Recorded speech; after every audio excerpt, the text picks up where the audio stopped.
ಎಲ್ಲರಿಗೂ ನಮಸ್ಕಾರ. ನಾನು ನಿಮ್ಮ ಕಾಂಟೆಂಟ್ ಕನ್ನಡಿಗ ಚರಣ್ ಮಾತಾಡ್ತಾ ಇದ್ದೀನಿ. ಈ ಭೂಮಿಲಿ ದೇವರನ್ನ ನಂಬೋರು ತುಂಬಾ ಜನ ಇದ್ದಾರೆ. ರೂಪ ಬೇರೆ ಬೇರೆ ಇರ್ಬೋದು, ಸಂಪ್ರದಾಯ ವಿಭಿನ್ನವಾಗಿರ್ಬೋದು, ಆದ್ರೆ ದೇವ್ರು ಇದಾನೆ ಅಂತ ನಂಬಿರೋರೇ ಹೆಚ್ಚು. ಕಣ್ಣಿಗೆ ಕಾಣದೇ ಇದ್ರು ದೇವ್ರು ಅನ್ನೋ ಅಗೋಚರ ಶಕ್ತಿ ನಮ್ಮನ್ನ ಕಾಯುತ್ತೆ ಅನ್ನೋದು ಎಲ್ಲರ ನಂಬಿಕೆ ಆಗಿರುತ್ತೆ. ಹಾಗೆ ನಂಬಿಕೆನೇ ಜೀವನ ಕೂಡ ಹೌದು. ಈ ಪ್ರಪಂಚದಲ್ಲಿ ಒಳ್ಳೇದಿರೋ ಹಾಗೆ ಕೆಟ್ಟದ್ ಕೂಡ ಇದೆ.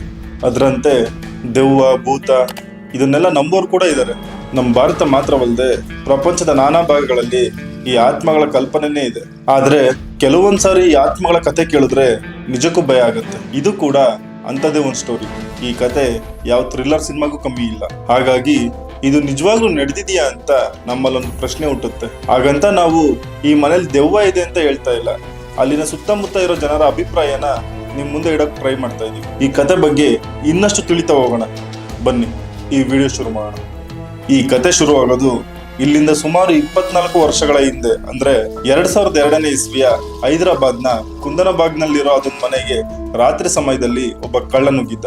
ಎಂದಿನಂತೆ ಅವನ ತಲೆಯಲ್ಲಿ ಇದ್ದಿದ್ದು ಈ ಮನೇಲಿ ಕಳ್ತನ ಮಾಡಿ ಯಾರಿಗೂ ಸಿಗದ ರೀತಿ ಬಚಾವಾಗಿ ಹೋದ್ರೆ ಸಾಕು ಅಂತ ಆ ಮನೆ ಒಳಗೆ ಹೋಗ್ತಾನೆ. ಅವನು ಆ ಮನೆ ಕಳ್ತನ ಮಾಡೋಕೆ ಅಂತ ಮಧ್ಯರಾತ್ರಿ ಹೋಗಿರ್ತಾನೆ.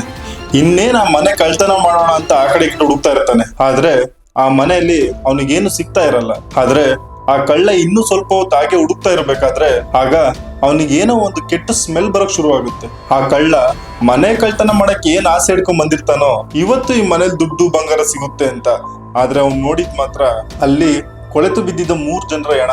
ಅಲ್ಲಿ ಸತ್ತು ಬಿದ್ದಿದ್ದ 3 ಜನ ಕೂಡ ಹೆಣ್ಮಕ್ಳೇ ಆಗಿರ್ತಾರೆ. ಅಲ್ಲಿ 3 ಜನ ಏನ್ ಸತ್ತೋಗಿರ್ತಾರಲ್ವಾ, ಅದ್ರಲ್ಲಿ ಒಬ್ರು ತಾಯಿ ಮತ್ತೆ ಇನ್ನ ಇಬ್ರು ಆ ತಾಯಿ ಹೆಣ್ಮಕ್ಳಾಗಿರ್ತಾರೆ. ಈ 3 ಜನ ಏನ್ ಸತ್ತೋಗಿರ್ತಾರಲ್ವಾ, ಅದನ್ನ ನೋಡಿದ ತಕ್ಷಣ ಆ ಕಳ್ಳ ತುಂಬಾ ಭಯದಿಂದ ಆ ಮನೆ ಬಿಟ್ಟು ಅಲ್ಲಿಂದ ಓಡೋಗಿ ಅಲ್ಲೇ ಹತ್ರ ಇರೋ ಪೊಲೀಸ್ ಸ್ಟೇಷನ್ಗೆ ಓಡ್ ಬಂದು ಅಲ್ಲಿ ಆಗಿರೋ ವಿಷಯನೆಲ್ಲ ಪೊಲೀಸರಿಗೆ ತಿಳಿಸ್ತಾನೆ. ಆಗ ಪೊಲೀಸರು ಆ ಕಳ್ಳ ಹೇಳಿದನ್ನೆಲ್ಲ ಕೇಳಿಸ್ಕೊಂಡು ಆಗ ಅವ್ರ ಮನ್ಸಲ್ಲಿ ಒಂದು ಡೌಟ್ ಶುರು ಆಗುತ್ತೆ. ಅದೇನಂದ್ರೆ, ಈತ ಆ ಮನೆ ಕಳ್ತನ ಮಾಡಕ್ ಹೋದಾಗ ಆ ಮನೆಯವ್ರು ತಡೆದಿದ್ರಿಂದ ಇವನೇ ಏನಾರ ಆ ಮನೆಯವ್ರಿಗೆ ಸಾಯಿಸಿರ್ಬೋದಾ ಅಂತ ಪೊಲೀಸರು ಯೋಚನೆ ಮಾಡಕ್ ಶುರು ಮಾಡ್ತಾರೆ. ಆಗ ಪೊಲೀಸರು ಸರಿ ನಮ್ ಜೊತೆ ಬಾ, ಅಲ್ಲಿ ಏನಾಗಿದೆ ತೋರ್ಸ್ಬಾ ಅಂತ ಅವ್ರ ಜೊತೆ ಆ ಕಳ್ಳನ್ನು ಕರ್ಕೊಂಡು ಆ ಮನೆಗೆ ಹೋಗ್ತಾರೆ. ಆ ಮನೆಗೆ ಹೋದ ಪೊಲೀಸರು ಅಲ್ಲಿ ನಡೆದಿರ್ತಕ್ಕಂಥ ಘಟನೆ ಎಲ್ಲ ನೋಡಿ ತಾವು ಏನು ಊಹೆ ಮಾಡ್ಕೊಂಡಿದ್ರು ಆ ಕಳ್ಳನೇ ಆ ಮನೆಯವ್ರನ್ನ ಸಾಯಿಸಿರ್ಬೋದು ಅಂತ ಅದೆಲ್ಲ ಸುಳ್ಳಾಗಿರುತ್ತೆ. ಅಲ್ಲಿ ಸತ್ತು ಬಿದ್ದಿದ್ದ 3 ಜನರ ಹೆಣ ಅದಾಗ್ಲೇ ಕೊಳ್ತೋಗಿರುತ್ತೆ. ಆಗ ತಕ್ಷಣ ಈ 3 ಜನರ ಡೆಡ್ ಬಾಡಿನ ಮರಣೋತ್ತರ ಪರೀಕ್ಷೆಗೆ ಕಳಿಸ್ತಾರೆ. ಈ ಮನೆಗೆ ಯಾರು ಕೂಡ ಹೋಗ್ಬಾರ್ದು ಅಂತ ಹೇಳಿ ಆ ಮನೆನ ಸೀಲ್ ಮಾಡ್ತಾರೆ. ಸ್ವಲ್ಪ ದಿನ ಆದ್ಮೇಲೆ ಏನ 3 ಜನ ಡೆಡ್ ಬಾಡಿನ ಪೋಸ್ಟ್ ಮಾರ್ಟಮ್ಗೆ ಕಳಿಸಿರ್ತಾರಲ್ವಾ, ಅಲ್ಲಿಂದ ಒಂದು ರಿಪೋರ್ಟ್ ಬರುತ್ತೆ. ಆ ರಿಪೋರ್ಟ್ ನೋಡಿದ ಪೊಲೀಸರು ಈ ವಿಷಯನ ಮನೆ ಸುತ್ತಮುತ್ತ ಇರೋ ಜನರಿಗೆ ತಿಳಿಸಿ ವಿಚಾರಣೆ ಶುರು ಮಾಡ್ತಾರೆ. ಆ ರಿಪೋರ್ಟ್ ಅಲ್ಲಿರೋ ವಿಷಯ ತಿಳ್ಕೊಂಡ ಜನರಿಗೆ ತುಂಬಾ ಗಾಬರಿ ಆಗುತ್ತೆ. ಯಾಕಂದ್ರೆ ಆ ರಿಪೋರ್ಟ್ ಅಲ್ಲಿ ಏನಿರುತ್ತೆ ಅಂದ್ರೆ, ಏನ 3 ಜನ ಸತ್ತೋಗಿರ್ತಾರಲ್ವಾ, ಅವ್ರು ಸತ್ತು ಸುಮಾರು 6 ತಿಂಗಳಾಗಿದೆ ಅಂತ ಪೋಸ್ಟ್ ಮಾರ್ಟಮ್ ರಿಪೋರ್ಟ್ ಅಲ್ಲಿ ಬಂದಿರುತ್ತೆ. ಆದ್ರೆ ಅಲ್ಲಿನ ಜನಗಳ ಮಧ್ಯ ಈ ವಿಷಯ ತುಂಬಾ ಚರ್ಚೆ ಆಗುತ್ತೆ. ಈ 3 ಜನ ಸತ್ತೋಗಿರೋದೇನೋ ನಿಜ, ಆದ್ರೆ ಪೋಸ್ಟ್ ಮಾರ್ಟಮ್ ರಿಪೋರ್ಟ್ ಅಲ್ಲಿ ಇವ್ರು ಸತ್ತು 6 ತಿಂಗಳಾಗಿದೆ ಅಂತ ಇದೆ. ಆದ್ರೆ ಅಲ್ಲಿನ ಜನಗಳು ಹೇಳೋ ಪ್ರಕಾರ ಇವ್ರು 6 ತಿಂಗಳ ಹಿಂದೆ ಸತ್ತಿದ್ರೆ ಈ 6 ತಿಂಗಳಿಂದ ಪ್ರತಿದಿನ ಮನೇಲಿ ನಮಗೆ ಕಾಣಿಸ್ತಿದ್ದಿದ್ ಯಾರು? ಹೌದು, ಪೋಸ್ಟ್ ಮಾರ್ಟಮ್ ರಿಪೋರ್ಟ್ ಅಲ್ಲಿ ಏನೋ ಅವ್ರು ಸತ್ತು 6 ತಿಂಗಳಾಗಿದೆ ಅಂತ ಬಂದಿದೆ. ಆದ್ರೆ ಆ 6 ತಿಂಗಳಿಂದ ನಾವು ಆ ಮನೆಯ ಬಾಲ್ಕೋನಿಯಲ್ಲಿ ಆ 3 ಜನರನ್ನು ಕೂಡ ನೋಡಿದೀವಿ. ಆ ಮನೆಯಲ್ಲಿ ಲೈಟ್ ಆನ್ ಆಗೋದು ಕೂಡ ನೋಡಿದೀವಿ ಅಂತ ಹೇಳ್ತಾರೆ. ಆದ್ರೆ ಅವ್ರು ಸತ್ತೋಗಿರೋದು ಗೊತ್ತಾಗಿ ಅಲ್ಲಿ ಒಬ್ರು ಇಬ್ರು ಕಣ್ಣಿಗೆ ಕಾಣಿಸ್ಕೊಂಡಿದ್ರೆ ಅದು ಅವ್ರ ಭ್ರಮೆ ಅಂತ ಹೇಳ್ಬೋದು. ಆದ್ರೆ ಅವ್ರು ಸತ್ತೋಗಿ 6 ತಿಂಗಳಾಗಿದೆ. ಅವ್ರು ಸತ್ತೋಗಿರೋದು ಯಾರಿಗೂ ಸಹ ಗೊತ್ತಿಲ್ಲ. ಆದ್ರೂ ಆ 3 ಜನ ಈ 6 ತಿಂಗಳಿಂದ ಅಲ್ಲಿರೋ ಸುತ್ತಮುತ್ತ ಜನರ ಕಣ್ಣಿಗೆ ಕಾಣಿಸಿದ್ದಾರೆ. ಅದೇಗ್ ಸಾಧ್ಯ ಅಂತ ಇಲ್ಲೊಂದು ಕ್ವಶನ್ ಮಾರ್ಕ್ ಕುತ್ಕೊಳ್ಳುತ್ತೆ. ಇಲ್ಲಿಂದ ಒಂದೊಂದಾಗಿ ತೆರೆದುಕೊಳ್ಳುತ್ತಾ ಹೋಗುತ್ತೆ ಆ ಮನೆಯ ಆತ್ಮಗಳ ಅಧ್ಯಾಯ.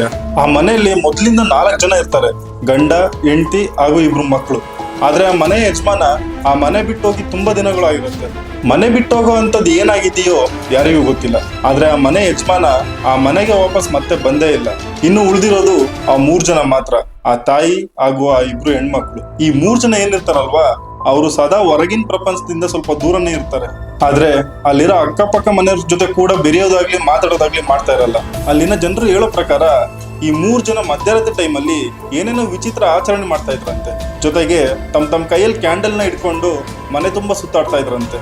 ತುಂಬಾ ವಿಚಿತ್ರ ಏನಂದ್ರೆ, ಬಾಟಲ್ ನಲ್ಲಿ ರಕ್ತನೆಲ್ಲ ತುಂಬಿ ಮನೆ ತುಂಬಾ ಕಟ್ತಾ ಇದ್ರಂತೆ.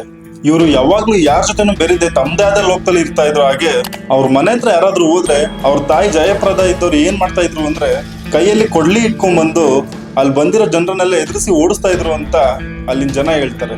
ಈ ಮನೆಯಲ್ಲಿ ಜಯಪ್ರದ ಅವ್ರ ಗಂಡ ಮನೆ ಬಿಟ್ಟು ಹೋದಾಗಿಂದ ಆ ಮನೆಯಲ್ಲಿ ಯಾರು ಕೂಡ ದುಡಿತಾ ಇರ್ಲಿಲ್ಲ. ಆ ಮನೆಯಲ್ಲಿ ಎಲೆಕ್ಟ್ರಿಸಿಟಿ ಸಪ್ಲೈ ಬಿಟ್ರೆ ಬೇರೆ ಯಾವ ಸಂಪರ್ಕ ಕೂಡ ಇರ್ತಾ ಇರ್ಲಿಲ್ಲ. ಅದಲ್ಲದೆ ಇವರು ಪ್ರತಿದಿನ ತಮ್ಮ ಮನೇಲಿರೋ ವೇಸ್ಟ್ ಅಂದ್ರೆ ಕಸ ಬಿಸಾಕಕ್ಕೂ ಕೂಡ ಕಾರಲ್ಲಿ ಹೋಗಿ ಬರ್ತಾ ಇದ್ರು. ಅದ್ರಲ್ಲಿ ಏನ್ ವಿಶೇಷ ಅಂತ ನೀವು ಕೇಳ್ಬೋದು. ಅದ್ರಲ್ಲಿ ಏನ್ ವಿಶೇಷ ಅನ್ನೋಕ್ಕಿಂತ ವಿಚಿತ್ರ ಅನ್ಬೋದು. ಯಾಕಂದ್ರೆ ಈ ಮನೆಯಿಂದ ಕಸ ಹಾಕೋ ಜಾಗಕ್ಕೆ ನಡ್ಕೊಂಡು ಹೋದ್ರೆ ಬರೀ 2 ನಿಮಿಷ ಆಗ್ತಾ ಇತ್ತು. ಆದ್ರೂ ಸಹ ಇವ್ರು ಕಾರಲ್ಲಿ ಹೋಗಿ ಕಸ ಬಿಸಾಕಿ ಬರ್ತಾ ಇದ್ರು. ಅಷ್ಟರ ಮಟ್ಟಿಗೆ ಜನರಿಂದ ದೂರ ಇರ್ತಾ ಇದ್ರು. ಈ 3 ಜನ ಸತ್ತೋಗಿರೋ ವಿಷಯ ತಿಳಿದು ಅಲ್ಲಿನ ಜನಗಳಲ್ಲಿ ತುಂಬಾ ಚರ್ಚೆ ಆಗ್ತಾ ಇರುತ್ತೆ. ಹಾಗೆ ಅವ್ರೇನಾದ್ರು ಸೂಸೈಡ್ ಮಾಡ್ಕೊಂಡಿರ್ಬೋದಾ ಅಂತ ಮತ್ತೊಂದ್ ಕಡೆ ಚರ್ಚೆ ಆಗ್ತಾ ಇರುತ್ತೆ. ಅದಕ್ಕೆ ಸಾಕ್ಷಿ ಅನ್ನೋ ತರ ಅವ್ರೇನ್ ಸತ್ತೋಗಿರ್ತಾರಲ್ವಾ, ಅವ್ರ ಡೆಡ್ ಬಾಡಿ ಪಕ್ಕದಲ್ಲೇ ಒಂದು ವಿಷದ ಬಾಟ್ಲಿ ಸಿಕ್ಕಿರುತ್ತೆ. ಆದ್ರೆ ಈ 3 ಜನ ಸತ್ತೋಗಿರೋ ವಿಷಯ ಯಾವಾಗ ಎಲ್ರಿಗೂ ಗೊತ್ತಾಗುತ್ತೋ ಅವಾಗ್ಲೇ ಎಲ್ರಿಗೂ ಈ ಮನೆ ತುಂಬಾ ಜಾಸ್ತಿ ಗಮನ ಸೆಳೆಯಕ್ಕೆ ಶುರು ಆಗುತ್ತೆ.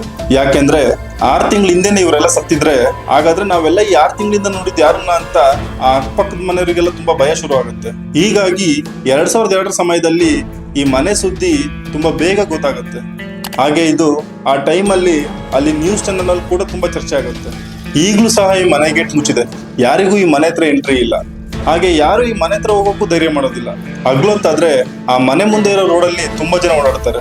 ರಾತ್ರಿ ಆದ್ರೆ ಸಾಕು ಆ ರೋಡಲ್ಲಿ ಓಡಾಡೋದಿರ್ಲಿ, ಆ ರೋಡ್ ನೋಡಿದ್ರೇನೆ ಭಯ ಪಡ್ತಾರೆ. ಯಾಕೆಂದ್ರೆ ಕೆಲವರು ಹೇಳೋ ಪ್ರಕಾರ ರಾತ್ರಿ ಟೈಮಲ್ಲಿ ಆ ರೋಡಲ್ಲಿ ಹೋಗ್ಬೇಕಾದ್ರೆ ಆ ಮನೆ ಮುಂದೆ ಪಾಸ್ ಆಗ್ತಾ ಇದ್ದಂತೆ ತುಂಬಾ ವಿಚಿತ್ರ ಅನುಭವ ಆಗುತ್ತಂತೆ.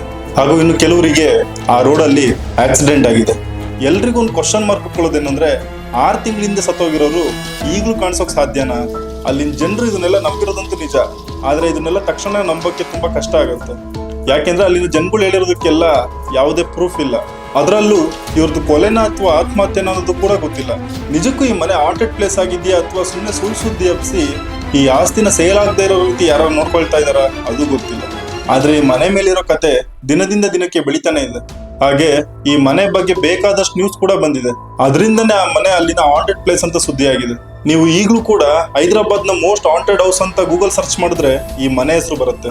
ಆ ಮನೆಯಲ್ಲಾಗಿರೋ ಘಟನೆನ ಈ ವಿಡಿಯೋ ಮುಖಾಂತರ ನಿಮ್ ಮುಂದೆ ಇಡೋಕೆ ಟ್ರೈ ಮಾಡಿದ್ದೀನಿ. ಈ ವಿಡಿಯೋ ನಿಮಗೆ ಇಷ್ಟ ಆಗಿದ್ರೆ ಹಾಂಟೆಡ್ ಕನ್ನಡಿಗ ಯೂಟ್ಯೂಬ್ ಚಾನಲ್ ಅನ್ನು ಲೈಕ್ ಮಾಡಿ, ಶೇರ್ ಮಾಡಿ, ಹಾಗೂ ಇನ್ನೂ ಯಾರ್ಯಾರು ನನ್ನ ಚಾನಲ್ಗೆ ಸಬ್ಸ್ಕ್ರೈಬ್ ಆಗಿಲ್ವೋ ದಯವಿಟ್ಟು ಸಬ್ಸ್ಕ್ರೈಬ್ ಮಾಡಿ ಅಂತ ಹೇಳ್ತಾ ಈ ವಿಡಿಯೋನ ಇಲ್ಲಿಗೆ ಮುಗಿಸ್ತಾ ಇದ್ದೀನಿ. ಧನ್ಯವಾದಗಳು.